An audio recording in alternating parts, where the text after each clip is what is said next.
I just want to start by thanking you guys out there because today I hit a cool milestone, 100,000 subscribers. I've never chased numbers. If I did, I'd be reviewing a camera or lens every single week. Instead, I focused on sharing what I've learned from my almost 20 years as a professional editorial and commercial photographer. And I never thought a channel like that would grow. Plugged away, we've built a community. I'm very proud of that. So if you've picked up even one little nugget along the way from my experience, that means the world to me. And I just wanted to say thank you.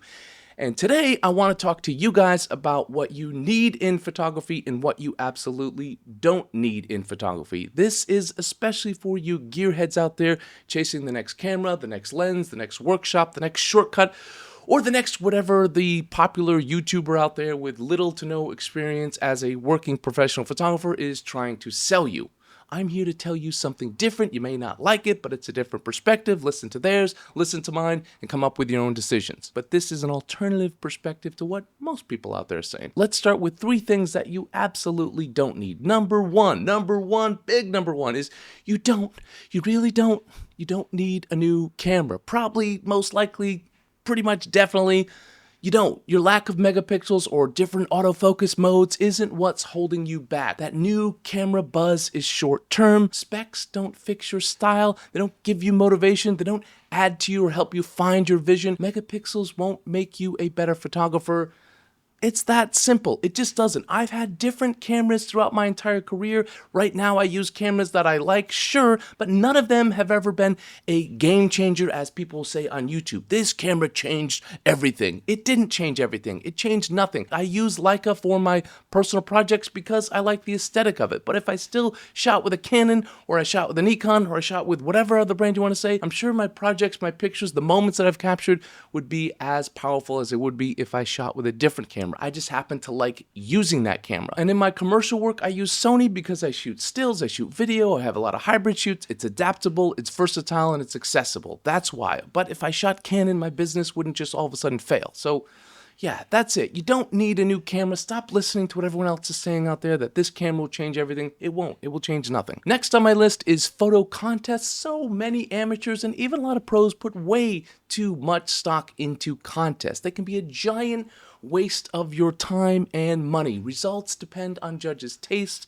trends, and honestly, some judges barely look at the work, so they choose what's familiar to them because they're underpaid or rushed or probably both. I've been on both sides of contests. I've entered a ton. Yes, I have. I've won some. Sure, I've judged huge contests by big photography brands. They have their own certain agendas. The judge is looking for what they're interested in. There's so many different biases going in so many different directions. Most contests exist to make money, to push their own agendas. They don't exist to educate photographers or elevate the photography community like they say. They just want to make money, or else they wouldn't charge a fee at all and they wouldn't take sponsors at all. So that can show you right there their agenda. So don't put too much stock in them. Yeah, you can enter them for fun, sure, but don't let the judges judge you, is basically what I'm saying. Last on my list is photo tours, not to be confused with photo workshops. So many photo tours are built to help you get the workshop instructor, the teacher, help you get their shots. They take you to their spots that they learned about, rather than teaching you how to learn about your own spots and where to go. They teach you their setup. They set it up all for you rather than teach you how to get in the right position, anticipate, and how to think and how to plan and get the right shot yourself. And you walk away with their shot, but you start thinking like, yeah, you nailed it because it looks cool because they're a pro and it's a cool shot that they got years ago and now you have the same shot. But really, they took the picture for you.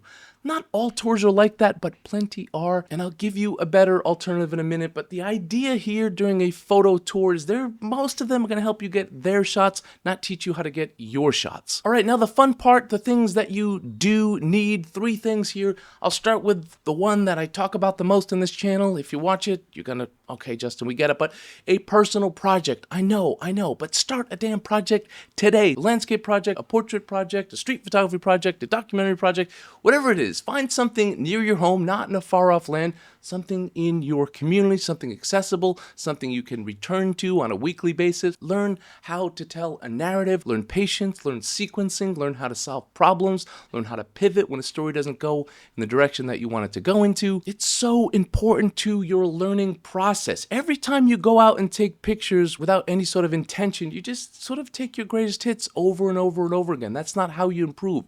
If you're working on a project, you can build, you can go out and shoot the same thing on a weekly weekly basis. Learn from what you shot last time and then approach it differently, and shed those shots that you were doing that you weren't happy with and learn new shots that you are happy with. It's a much faster way of learning and a more rewarding way of learning.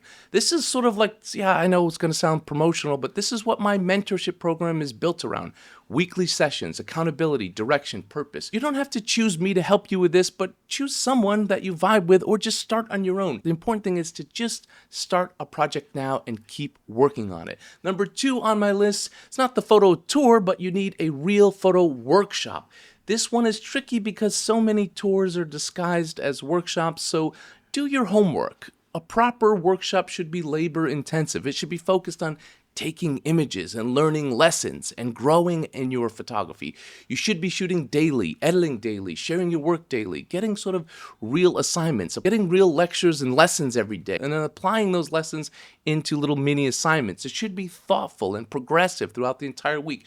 This is, again, it's going to sound very self-promotional, but this is what I teach in my workshops, but I'm not the only one. There's plenty of good photographers out there teaching really great workshops. You just have to do your homework. But not every great photographer is a great teacher. I happen to be an awesome photographer and an awesome teacher. No, I'm kidding. But no, it's true. Like, not everyone with a ton of experience as a photographer with a great resume is a great teacher. Some, it's just a money grab. Some really do love to teach. I genuinely love to teach.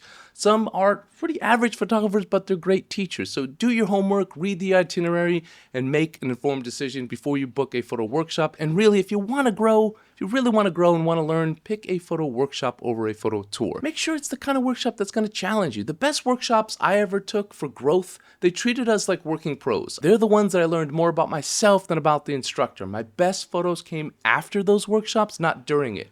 That's what real growth looks like. They taught me things that it took time to understand, took time to apply. If it's a quick fix, it's probably not going to work. It's probably not good for your longevity and sustainable in your photography. The last thing on my list is to find an editor or a mentor or some sort of hybrid bit of both. Amateurs usually fall into 2 camps. They think everything they shoot is incredible, or they think everything is garbage, and most likely it's somewhere in between. Many of us get attached to our photos because of the experience around them, not the quality of the image or the moment or the story. I hear it all the time, like, oh, I was in India, it was a trip of a lifetime, but the photos from that trip they think are awesome, but they're average. The photos that they took in their neighborhood close to home of their family were better than the shots that they took on that once-in-a-lifetime trip to India. Or maybe it was one of those situations where you waited 3 hours for a guy in a hat to walk through that little shaft of light. In the end, it's just a picture of a guy walking through a shaft of light, and that's it. It wasn't that special. It wasn't that unique. And yeah, you can learn from it, and I'm being hard on you, but really that's what a good mentor and editor will do. It'll push you to think beyond with your work. It'll help you understand what's a good photo and what isn't, or just how to expand on your photography. You need someone who can tell you what's working, what isn't, what to lean into, what to drop, and more importantly, what to do next. Strong editor or mentor, whether it's a one-time portfolio review or a long-term mentorship, or even just a trusted photo buddy, gives you clarity. 4 eyes are better than 2. All right, that's it for today, guys. I hope you enjoyed this episode. If you have any questions, you can ask me in the comment section. I want to thank you guys again for helping me hit 100,000 subscribers. I never would have thought that. I appreciate it. For those of you that think I'm harsh in this episode, fine, but that's who I am. That's what I teach. That's my experience. I'm not trying to be mean. I'm just trying to help people learn. And this is how I was taught, and this is how I learned. So I'm hoping you can learn from me. If you're interested in my online classes, my portfolio reviews,